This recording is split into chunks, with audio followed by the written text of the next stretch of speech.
दोस्तों नमस्कार। गुरुकुल के एक नए एपिसोड में आपका स्वागत है। मैं हूं परेश पाठक। इन दिनों हम बात कर रहे हैं रामायण के उन चरित्रों की जिनको हमने अलग अलग रामायणों में पढ़ा, लेकिन उसमें आज की परिस्थितियों में क्या परिवर्तन हुए या क्या आज हम उन चरित्रों को अपने आसपास खोज सकते हैं, यह देखना बड़ा दिलचस्प है। उन प्रासंगिकताओं को समझने का प्रयास करते हुए आज जिस चरित्र के ऊपर हम बात करना चाहते हैं वह है लक्ष्मण। लक्ष्मण को हम एक ऐसे भाई के रूप में जानते हैं जिन्होंने कभी अपने बड़े भाई और आराध्य के सामने कोई प्रश्न नहीं रखा। वे निस्वार्थ भाव से अपने भाई की सेवा करते रहे। लेकिन क्या आज के समय में इस प्रकार का भाई मिलना संभव है? आइए लक्ष्मण जी की कुछ बातों के साथ आज की प्रासंगिकता को समझने का प्रयास करें। सबसे महत्वपूर्ण बात है त्याग। जैसे ही लक्ष्मण जी को यह पता चला कि माता कैकेयी ने इस प्रकार का वरदान मांगा है, उन्होंने बगैर कुछ सोचे राम से यह निवेदन किया कि अगर आपको वनवास जाना होगा तो मैं आपके साथ चलूंगा। राम ने बहुत समझाया, कई बार ये बताया कि वनवास इतनी साधारण चीज नहीं है, लेकिन लक्ष्मण ने एक न मानी। वो हमेशा यह प्रयास करते थे कि वे राम के आसपास बने रहें, जैसे उनका संपूर्ण चरित्र राम के लिए ही बना हो। यहां तक कि उन्होंने अपनी पत्नी को यह समझाया कि अगर आप मेरे साथ वनवास में गई तो संभवतः मैं अपना कर्तव्य पूर्ण रूप से निभा न सकूं। अपनी मां को समझाया कि अगर मैं राम के सानिध्य में नहीं रहूंगा तो मेरा जीवन किसी काम का नहीं। मेरे जीवन का एक ही उद्देश्य है, वह है अपने बड़े भाई की सेवा करना। राज्य में सुख सुविधाओं को छोड़ देना संभव है, मगर अपने पूरे परिवार को बगैर यह समझे कि उसका आगे क्या होगा, अपनी मां को, अपनी पत्नी को छोड़कर चले जाने की जो मिसाल लक्ष्मण जी ने दी, संभवतः आज के भाई इस प्रकार का त्याग न कर सके। इसके बाद जब वन में जाने लगे तभी उन्होंने यह तय किया कि जिस वेशभूषा या जिस जीवन को राम अपनाएंगे वही मैं भी अपनाऊंगा। पहले दूसरे दिनों में ही यह तय हो गया कि राम दिनचर्या के बाद जब विश्राम करेंगे तो उनकी देखभाल लक्ष्मण करेंगे। वनवास आरंभ होने के कुछ ही समय में यह तय हो गया कि लक्ष्मण राम और सीता की देखभाल भी करेंगे और रात में पहरा भी देंगे। उन्हीं समय में उन्होंने तय कर लिया कि उन्हें आगे आने वाले वर्षों में रात में भी जागना है और दिन में भी कार्य करना है। निस्वार्थ सेवा की इससे बड़ी मिसाल ढूंढना अत्यंत कठिन है। आज आपसे जुड़ने वाला कोई भी व्यक्ति, चाहे वो आपका भाई ही क्यों ना हो, बहुत जल्दी उसके मन में यह बात आती है कि जो भी कार्य मैं कर रहा हूं उसके बदले में मुझे क्या मिलेगा। आज के समय में ऐसा भाई या साथी ढूंढना नामुमकिन है, संभव ही नहीं, जिसको आप यह समझा सके कि बस तुम्हें सेवा करनी है, निस्वार्थ सेवा। आज बड़े बड़े संगठन और यहाँ तक कि स्कूल कॉलेज भी यह तय करना चाहते हैं कि उन्हें कुछ ऐसे लोग मिले जिनका सानिध्य थोड़ा लंबा हो। जो कुछ भी वह देना चाहते हैं, सिखाना चाहते हैं, उसके लिए समर्पण की भावना तो हो। सीखने की, समझने की, सेवा की, त्याग की, ये भावना तो हो जब भी उन्हें कुछ दिया जा सकता है। राम भी अपने छोटे भाई को जो कुछ भी देना चाहते थे, उसके लिए सर्वोच्च समर्पण की भावना अत्यंत आवश्यक थी। ऐसा भाई खोजना अत्यंत कठिन है। इसके बाद आती है मर्यादा और अनुशासन। एक कठोर अनुशासन के बगैर उन मर्यादाओं का पालन करना कितना कठिन होता होगा। जंगल में कोई नियम नहीं होता है। हमारा समाज भी जंगल से कम नहीं। अगर आपको किसी की रक्षा करनी है, किसी की सेवा करनी है, तो दिन रात ये समझना होगा कि वे कौन सी शक्तियां हैं, वे कौन से लोग हैं जो हमारे भाई का बुरा चाहते हैं। अकस्मात कौन सा जानवर, कौन सा राक्षस, कौन सी बुरा नज़र मेरे भाई या मेरी भाभी को लग सकती है, इसके लिए हमेशा चौकन्ने रहना कितना कठिन होता होगा। और लक्ष्मण ये निरंतर करते रहे।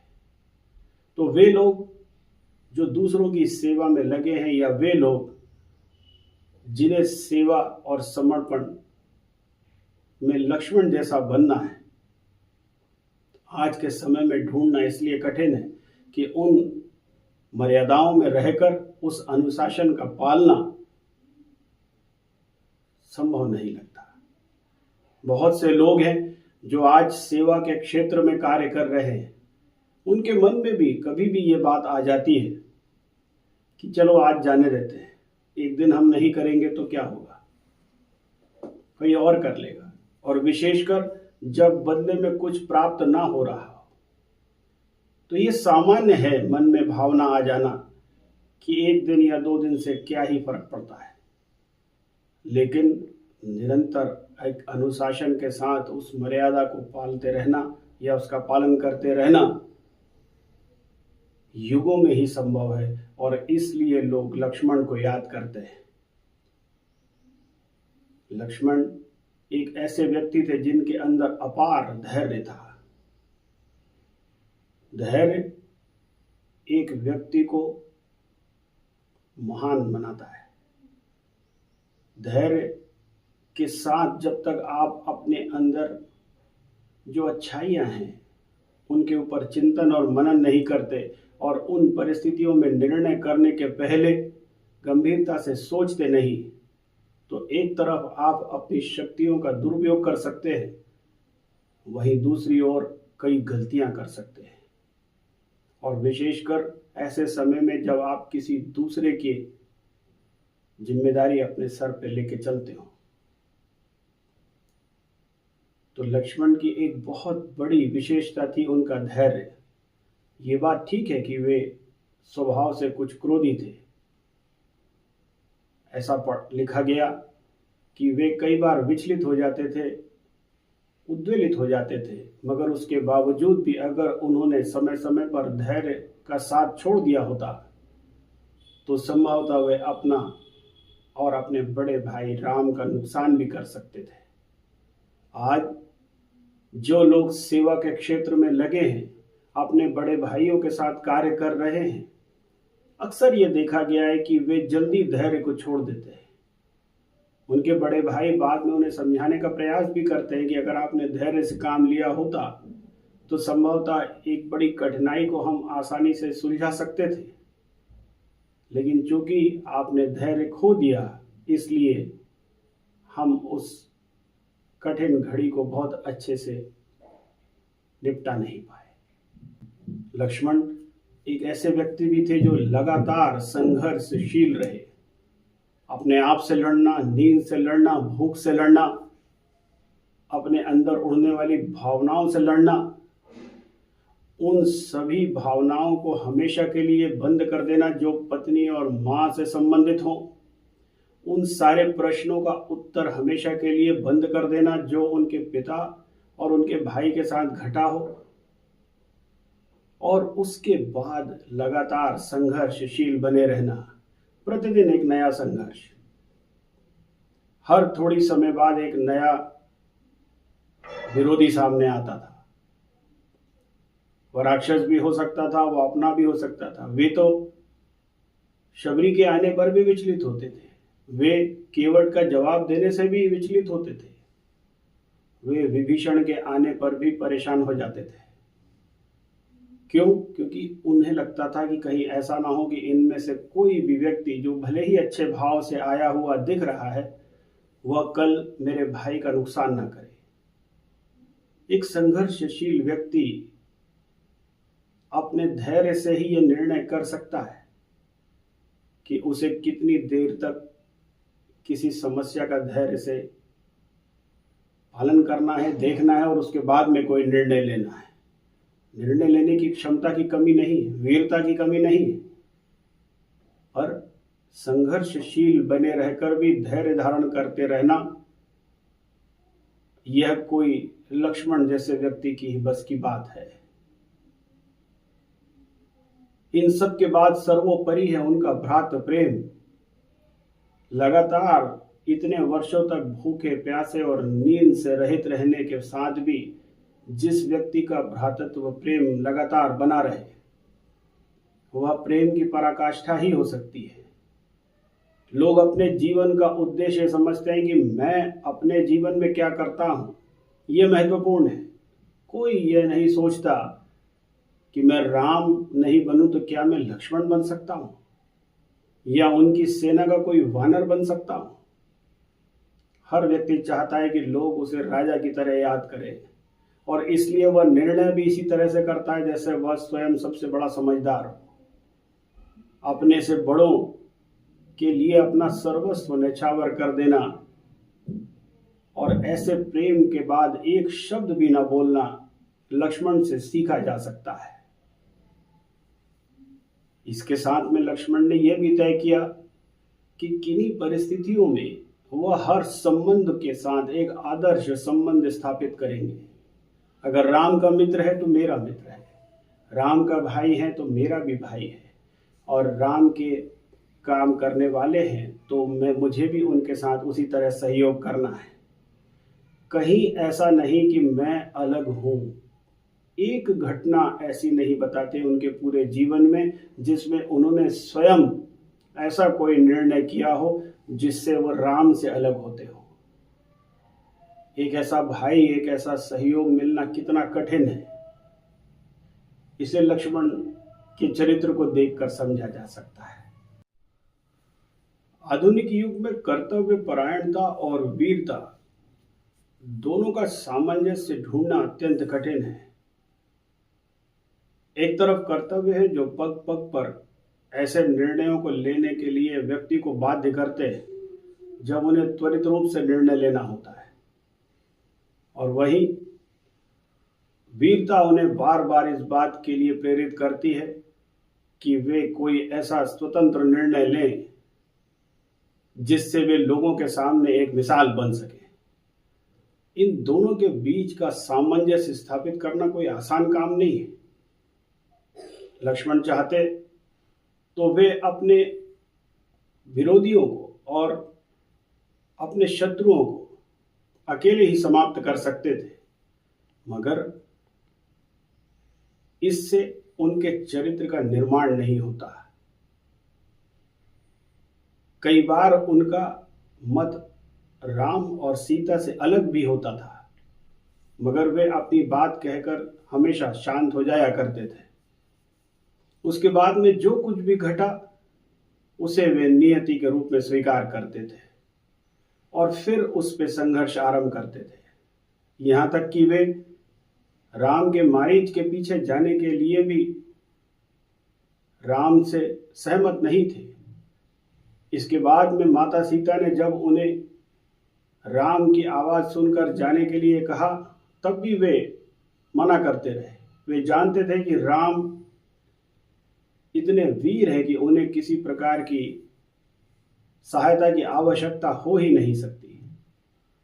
वे जानते थे कि यह छल है और हो सकता है, मगर माता सीता के आदेश की अवहेलना भी नहीं कर सकते थे। ऐसे समय में उन्होंने एक ऐतिहासिक निर्णय किया, और वह निर्णय थी लक्ष्मण रेखा। माता सीता और दुनिया के लिए तो लक्ष्मण रेखा बाद में खींची गई, मगर यह रेखा हमेशा लक्ष्मण जी के साथ ही चलती रही।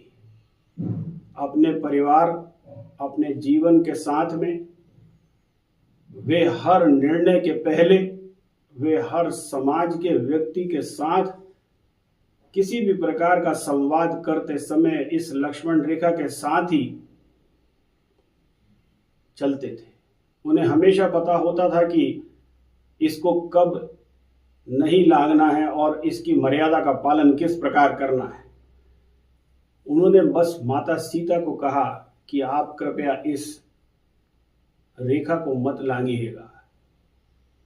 ये आज भी उतनी ही प्रासंगिक है। हर तरह की वीरता, साहस, धैर्य और मर्यादा के बाद भी अगर व्यक्ति अपनी लक्ष्मण रेखा को पार न करे तो कभी भी सीता का हरण संभव नहीं है। और यह परिस्थिति मां सीता को भी समझनी होती है। पर चूंकि उन परिस्थितियों में माता सीता ने लक्ष्मण रेखा को पार किया और यह जानते हुए भी कि लक्ष्मण जी ने उन्हें बार बार आगाह किया था,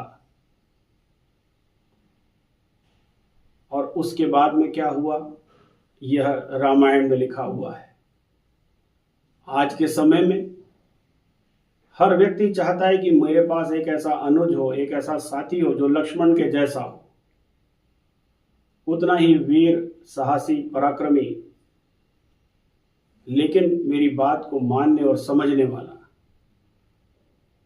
लेकिन ऐसे व्यक्ति विरले ही होते हैं।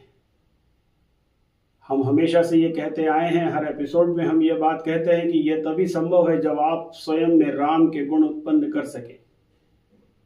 अगर आपके अंदर वे गुण हैं तभी आप सीता या लक्ष्मण को प्राप्त कर सकते हैं। इन परिस्थितियों में जो लोग राम की आराधना करते हैं उन्हें हमेशा ये ध्यान रखना चाहिए कि यदि वे राम के कोई भी गुण को ना अपना सके तो लक्ष्मण के इन गुणों में से किसी एक गुण को भी अगर वे अपना लें तो भी वे अपने जीवन को सार्थक कर सकते हैं। आपके आसपास ऐसे कई लोग हैं जो आपसे सहायता की अपेक्षा रखते हैं। आपके परिवार में ऐसे कई लोग हैं जिनकी सहायता करके आप अपने जीवन को धन्य कर सकते हैं, संपूर्ण कर सकते हैं। उन लोगों का सहायक बनकर भी आप अपनी जीवन को पूर्णता प्रदान कर सकते हैं। ऐसे समय में जब दो भाई आपस में लड़ते नजर आते हैं या ऐसे समय में जब समाज विघटन की तरफ जा रहा है, लक्ष्मण के इस चरित्र को आइए पढ़ें, समझें और अपने आसपास यह समझने का प्रयास करें कि क्या हम में से कोई लक्ष्मण बन सकता है। धन्यवाद। अगर आपको यह एपिसोड अच्छा लगा हो तो कृपया आप इसे लाइक करें, शेयर करें और सब्सक्राइब करें।